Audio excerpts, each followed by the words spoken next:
नमस्कार मित्रांनो, मी स्वाती तोरसेकर एशा पृथ्वीमध्ये तुमचं स्वागत करते.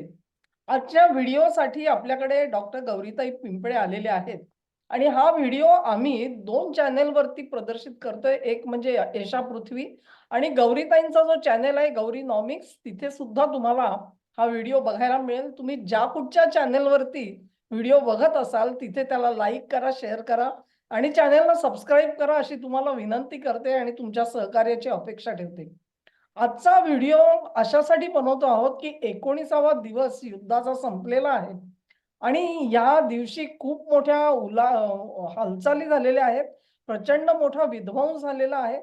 आजच्या 20व्या दिवशी आपल्याला त्याचं सगळं जे प्रतिबिंब आहे ते जगाच्या अर्थकारणावर पडलेलं दिसतं आहे आणि त्याचा मागोवा घेण्यासाठी आपण गौरीताईंना बोलवलंय आणि त्या आपल्याला काय घडामोडी घडल्या ते सांगतील आणि ह्याच्या पुढचं चित्र सुद्धा कसं असणार आहे, किती विदारक चित्र आणि भवितव्य आपल्या समोर आहे याची ती थोडीशी झलक आपल्याला देणार आहेत. गौरीताई तुमचं स्वागत करते आणि तुमच्या विवरणापासून सुरुवात करू.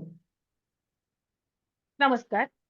कालची जी बातमी होती, इराणच्या साऊथ पारस गॅस फील्ड वरती हल्ले झाले. तिथून इराण गॅस मोठ्या प्रमाणावर पुरवत होता.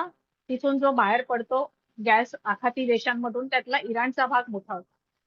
आजची बातमी आली आत्ताची, आज 19 मार्चची, ती अशी आहे की कतारच्या रास लाफान इंडस्ट्रियल सिटी या गॅस फील्ड वरती अटॅक झालेला आणि ते अटॅक झाल्यानंतर कतारने आणि युएईने सांगितलं की गॅसचं प्रोडक्शन पूर्णपणे थांबलेलं. म्हणजे याच्यामधून जो बाहेर पडतो आखातातून गॅस, तो आता पूर्णपणे जास्त मोठ्या प्रमाणात कतारचाच बाहेर पडत होता, कारण जो 20% आपण म्हणतो जगाच्या ग्लोबल प्रोडक्शनच्या 20% आखातामधून गॅस होतो. पण त्या 20% मधला 84% हा कतारचा गॅस होता. त्याच्यामुळे आता जेव्हा कतार म्हणतंय की आमच्याकडे गॅसचं प्रोडक्शन पूर्ण थांबलेलं आहे आणि युएईने पण पूर्ण ऑफिशियल स्टेटमेंट दिली की गॅसचं प्रोडक्शन थांबलेलं आहे. त्यामुळे असं जाणवते की आता फक्त तेलाच्या किमती वाढल्या किंवा आजपर्यंत कसं होतं की युद्ध चालू आहे, तेलाचे टँकर्स रेट ऑफ हॉर्मुझ मधून बाहेर पडतील तेव्हा सप्लाय व्यवस्थित सुरळीत होईल. पण आताच्या गेल्या काही दिवसामध्ये ऑइल रिफायनरीवरतीच हल्ले झालेले आहेत. गॅसचे प्लांट्स आहेत त्याच्यावरती हल्ले झालेले आहेत. त्याच्यामुळे उत्पादनावरती परिणाम झाला. सगळ्यात मोठा इथे इफेक्ट झालेला उत्पादनावरतीच परिणाम झाला. फक्त सप्लायचा प्रश्न नाहीये, इथे उत्पादनाचा प्रश्न. एक छोटंसं हे सांगते त्यातलं वैशिष्ट्य, की हे जे गॅस फील्ड आहे ना, ते गॅस फील्ड अर्थातच जमिनीच्या खाली आहे आणि त्याच्या एका तोंडाला कतारची विहीर आहे समजा आणि दुसऱ्या तोंडाला इराणची विहीर आहे. तेव्हा गंमत अशी आहे, की जेव्हा कतार तो गॅस बाहेर काढतो त्यावेळेला इराणकडचं जे तोंड असतं, तिथून गॅस थोडा कमी येत असतो. कारण तिथून गॅस जास्त बाहेर पडायला सुरुवात होते कारण एक प्रकारची पोकळी निर्माण होते तिकडे आणि त्यांनी जर का जास्त काढायचा म्हटलं तर कतारकडे तो वळायला लागतो गॅस. त्यामुळे दोघांनाही आतापर्यंत संतुलित असं एक्स्ट्रॅक्शन करण्याची गरज होते आणि ते दोन्ही देश करत होते. पण सुरुवातीला क्यू एनर्जी मला वाटतं कतारनी आपला आधी प्लांट जो आहे तो बंद केलेला होता आणि थोडंफार त्याचं काम चालू असेल. आता दुसऱ्या बाजूला इस्रायलने हल्ला केला आणि इराणचा पण गॅस बंद करण्याचा प्रयत्न केला आणि त्याच्यामधून आणखी पुढे हे संकट कसं पसरत गेलेलं आहे. मला वाटतं इराण तिथेच थांबला नाही आणि इराणने आणखी हल्ले केले तर त्याच्याबद्दल सुद्धा गौरीताई आपल्याला सांगतील. ना, इराण तिथे थांबलं नाही. इराणने जे बाकीचे जे हल्ले केले, खरं तर या युद्धामध्ये, आखातातल्या युद्धामध्ये ऑइल रिफायनरी आणि गॅसवरती हल्ले केल्यानंतर त्याचा संपूर्ण आर्थिक परिणाम सगळ्याच देशांना भोगावं लागतं. म्हणजे युद्धात तुम्ही आहात किंवा नाही याचा काही संबंध नाही, पण सगळ्यांवरच्या याच्यावरती परिणाम होतो. कारण सगळ्यात पहिल्यांदा ऑइल आणि गॅसच्या किमती, तेल आणि गॅसच्या किमती वाढायला लागतात. आता असं झालंय, या किमती वाढायला लागल्यामुळे झालं असं की डॉलरची मागणी वाढलेली आहे. डॉलर बहुतेक देश आजही डॉलरमध्येच तेल आणि गॅसचा जे व्यवहार आहे तो डॉलरमध्येच करतायत, अमेरिकेच्या डॉलरमध्ये. डॉलरची मागणी वाढल्यामुळे झालंय असं, बाकीच्या देशांच्या करन्सीज आहेत त्या घसरलेल्या आहेत आणि त्याच्यामुळे त्याचबरोबर सोन्या चांदीचे दरही पडलेले आहेत. कारण कसं असतं, जेव्हा डॉलरची मागणी वाढते तेलाच्या किमती मोठ्या प्रमाणावर वाढल्यानंतर सगळ्यांकडेच डॉलर तेवढ्या प्रमाणात असतात असं नाही सगळ्या देशांकडे. काही ठराविक देश डॉलर वगळून व्यवहार करतायत, पण अजून तरी सगळे देश करत नाहीये. त्यामुळे सगळ्या देशांकडे तेवढ्या प्रमाणात डॉलर नसतात. मग कधी कधी असं होतं की त्यांच्याकडे असलेलं सोनं आणि चांदी मार्केटमध्ये त्यांना सेल ऑफ करावं लागतं, विकावं लागतं आणि त्याच्यामधून डॉलर घ्यावे लागतात आणि मग तेल खरेदी करावी लागते. आता या सगळ्यामध्ये झालंय असं, या सगळ्या प्रकारामध्ये तेलाच्या किमती वाढलेल्या आहेत, सप्लाय वरती इफेक्ट आलाय, पण प्रोडक्शन वरती पण इफेक्ट आलाय. त्याच्यामुळे अजून किती महिने हे चालू राहील त्याच्यावरती प्रश्नचिन्ह उपस्थित राहिलंय. म्हणून आज डॉलर जास्त स्ट्रॉंग आहे. आज मला वाटते रुपयाने पण $1 बरोबर 93 रुपयापेक्षा जास्त असा काहीतरी रुपया घसरलेला आहे. त्याचबरोबर युरो, पाऊंड, येन, युआन जवळजवळ सगळे चलन घसरलेले आहेत. त्याचं कारण हे आहे की या तेलाच्या किमती आणि गॅसच्या किमतींचे व्यवहार डॉलरमध्ये होतात. डॉलरची मागणी वाढली, डॉलरची मागणी वाढली वाढली आणि डॉलर स्ट्रॉंग झाला. म्हणून आज बाकीचे चलन पडलेत आणि सोनं आणि चांदी सुद्धा पडलेला आहे. म्हणजे हा पहिला टप्पा आपण बघितला, आर्थिक परिणाम काय होतात त्याचा. तर त्याच्यामध्ये मी थोडंसं एक्सप्लेन करेन असं की जो भाग की आपण ज्यावेळेला म्हणतो की तेलाचे भाव वाढलेले आहेत, गॅसचे भाव वाढलेले आहेत, तर त्याचा थोडासा अर्थ समजून घ्यायला पाहिजे.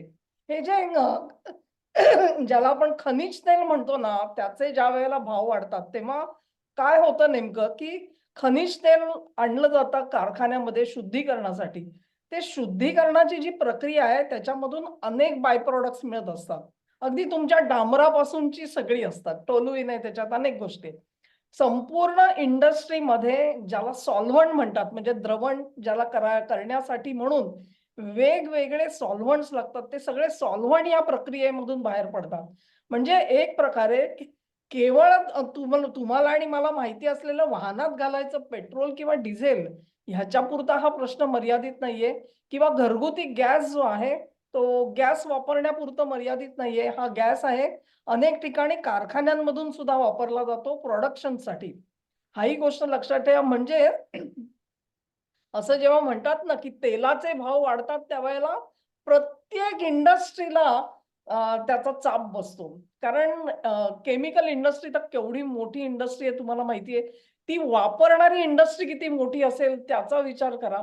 ह्या सगळ्यांवरती दरवाढीची कुऱ्हाड कोसळायला सुरुवात होते आणि त्याचा परिणाम कसा होत असतो बघा. आता दुसरा परिणाम असा आहे, की फर्टिलायझर म्हणजे ज्याला आपण खत म्हणतो. कृत्रिम खतं त्याची सुद्धा दर वाढणार आहेत आणि त्याची टंचाई होणार आहे. भारताचा विचार केला तुम्ही तर आपला आता खरीप हंगाम येतो आहे आणि आपल्याला सुद्धा तजवीज नेहमी करावी लागत असते. तेव्हा या दोन्हीमध्ये एकतर त्या गौरीताईंनी सांगितलं, की डॉलरची डिमांड वाढली म्हणजे काय झालं नेमकं?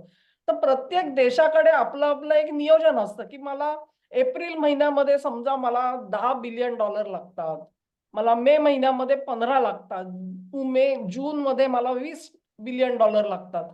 त्या हिशोबाने ते आपल्याकडे करन्सी ठेवलेली असते. पण जेव्हा भाव वाढतो आणि काही ठिकाणी मला वाटतं आता दीडपट, दुप्पट व्हायला लागलेत भाव.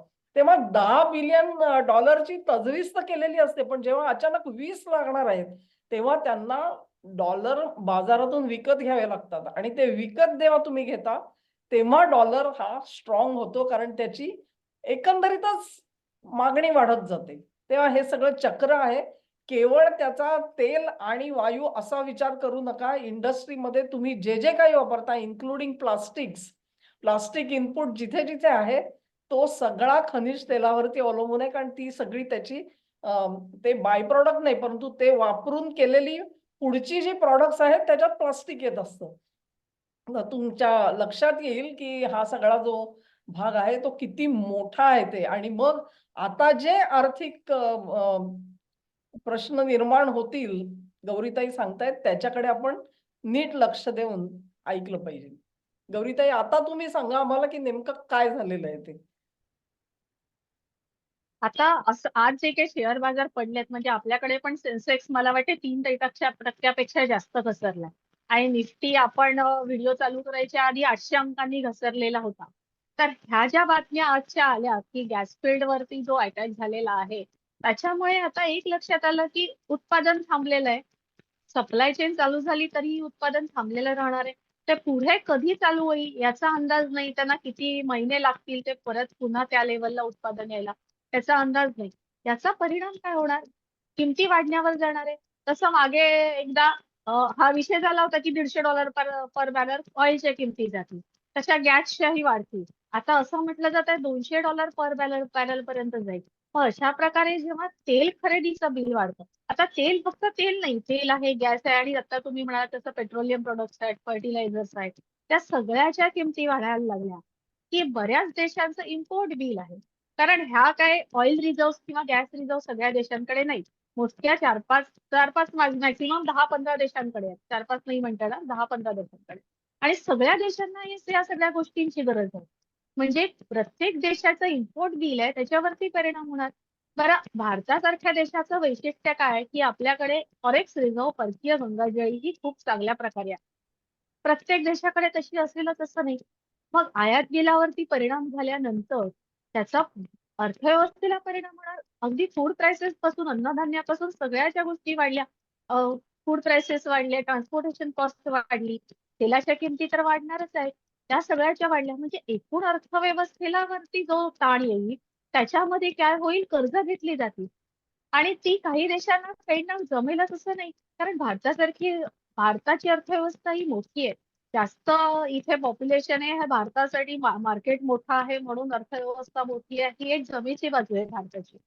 पण काही लहान लहान देश आहेत ते $10 बिलियन इम्पोर्ट बिलाने पण पुसून जातील. तर हे जे काही वाढलेलं जे आहे त्याचा जो परिणाम होईल अगदी ते लहान लहान देशांवरती, तो म्हणजे आपल्याला भीती निर्माण होईल. असं काही ऊर्जा संकट येईल आणि त्याचा आर्थिक परिणाम अशा प्रकारे होतील का काय, असं वाटायची थोडीफार चाहूल लागलेली आहे.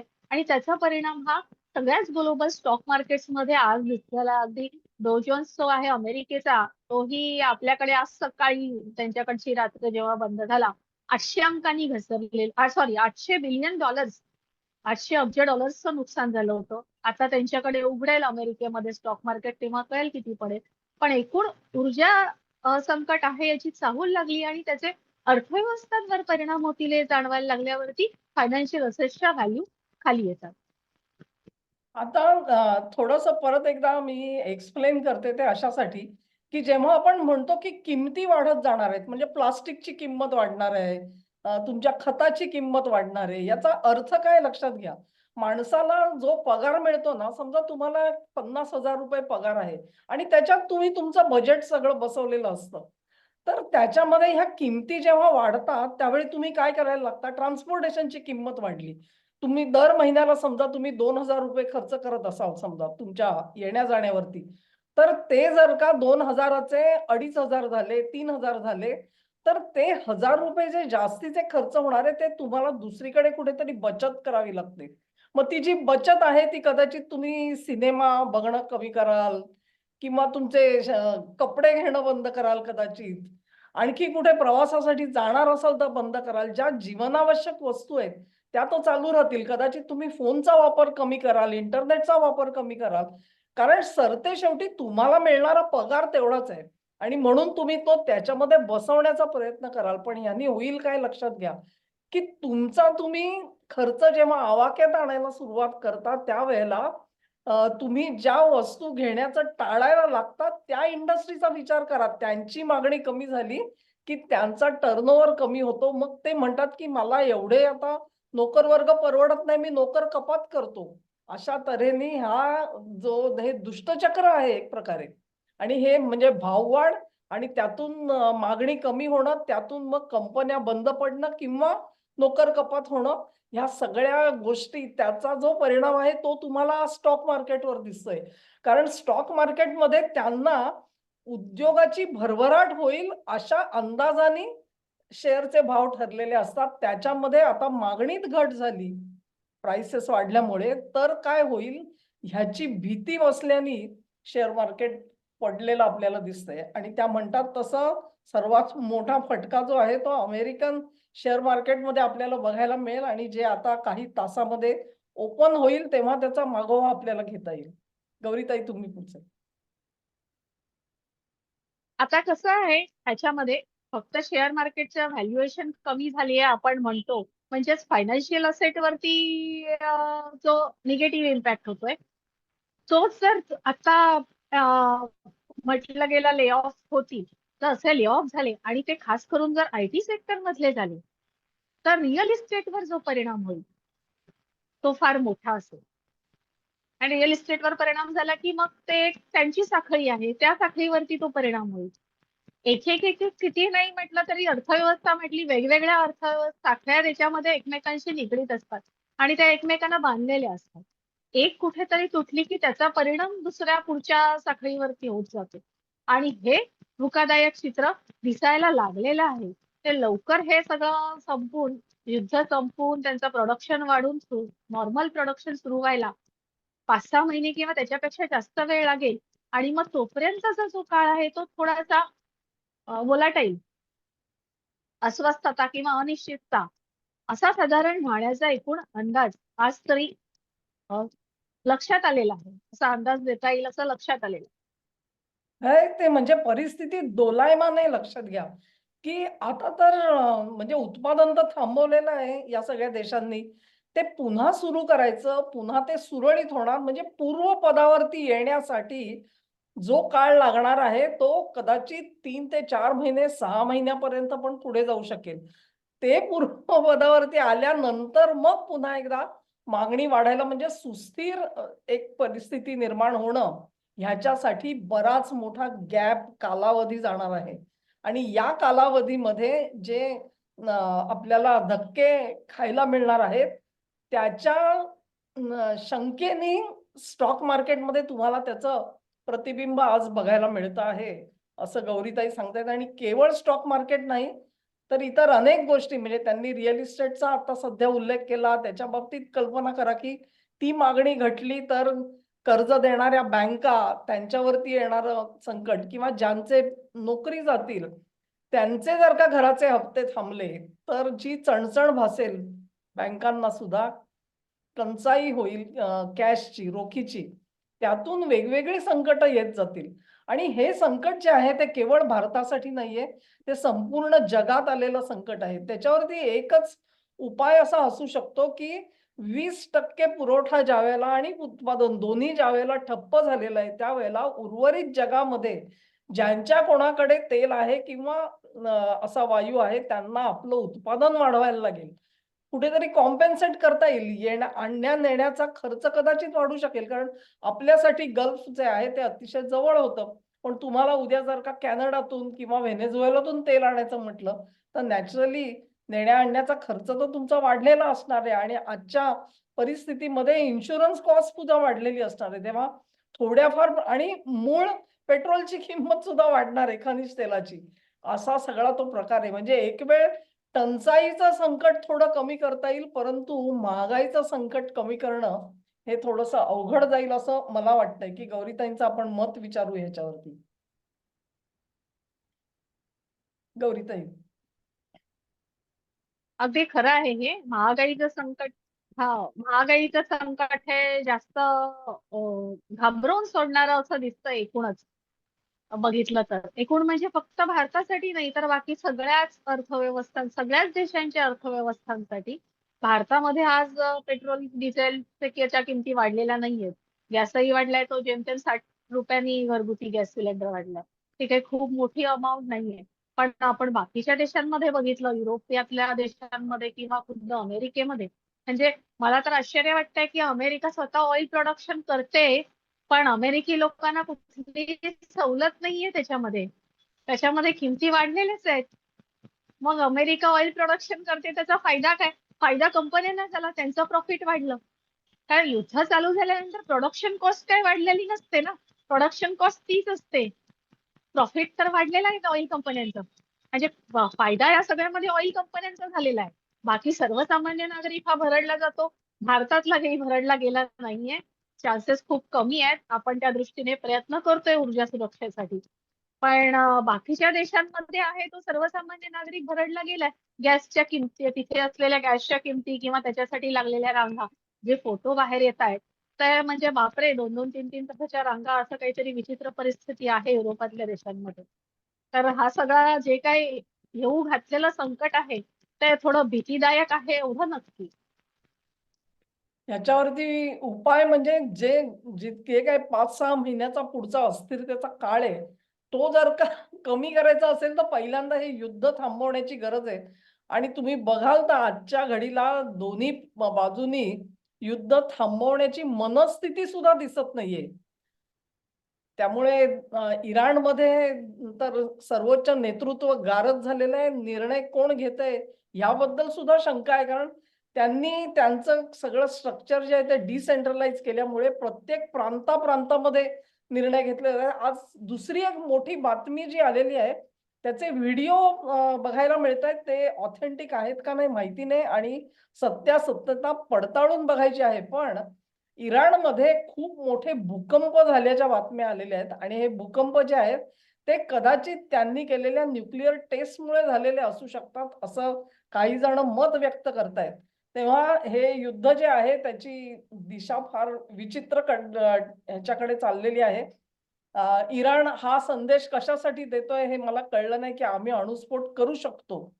म्हणजे आम्ही पुढचं पाऊल काय टाकणार असा तुम्ही विचार करा. असा जर का संदेश असेल, तर सर्वच पक्षांनी जरा 2 मिनिटं शांतपणे मनन करून, चिंतन करून आपण नेमकं काय करतोय आणि पुढची जी युद्धाची जी पातळी गाठली जाणार आहे, त्याची भीषणता काय असेल ह्याचा थोडा विचार करायला पाहिजे, संयम राखायला पाहिजे. अ, आपण सगळं पाहिजे म्हणतोय खरं, परंतु हे घडवून आणणारा माणूस मात्र तिथे आपल्याला उपलब्ध असलेला दिसत नाहीये. तेव्हा आपण केवळ एक प्रकारे म्हणू की ईश्वर चरणी प्रार्थना करू शकतो. आज नववर्षाचा दिवस आहे आपल्या सगळ्यांसाठी. पण संकटांनी भरून आलेलं हे असं नववर्ष कदाचित आलेलं आहे आपल्यासाठी आणि त्यातून तारून जाण्यासाठी आपण आपल्या परीने उत्तम नियोजन करणं हे अत्यंत आवश्यक झालेलं आहे. आज गौरीताई आपल्याकडे आल्या आणि त्यांनी आपल्याला इतकी सविस्तर माहिती सांगितली या विषयाची. त्याबद्दल मी त्यांचे आभार मानते आणि पुन्हा एकदा तुम्हा सगळ्यांना दोन्ही चॅनेलवर तुम्ही जिथे कुठे बघत असाल, तिथे व्हिडिओ लाईक करा, शेअर करा आणि चॅनेलला सबस्क्राईब करा म्हणून विनंती करते. धन्यवाद. धन्यवाद.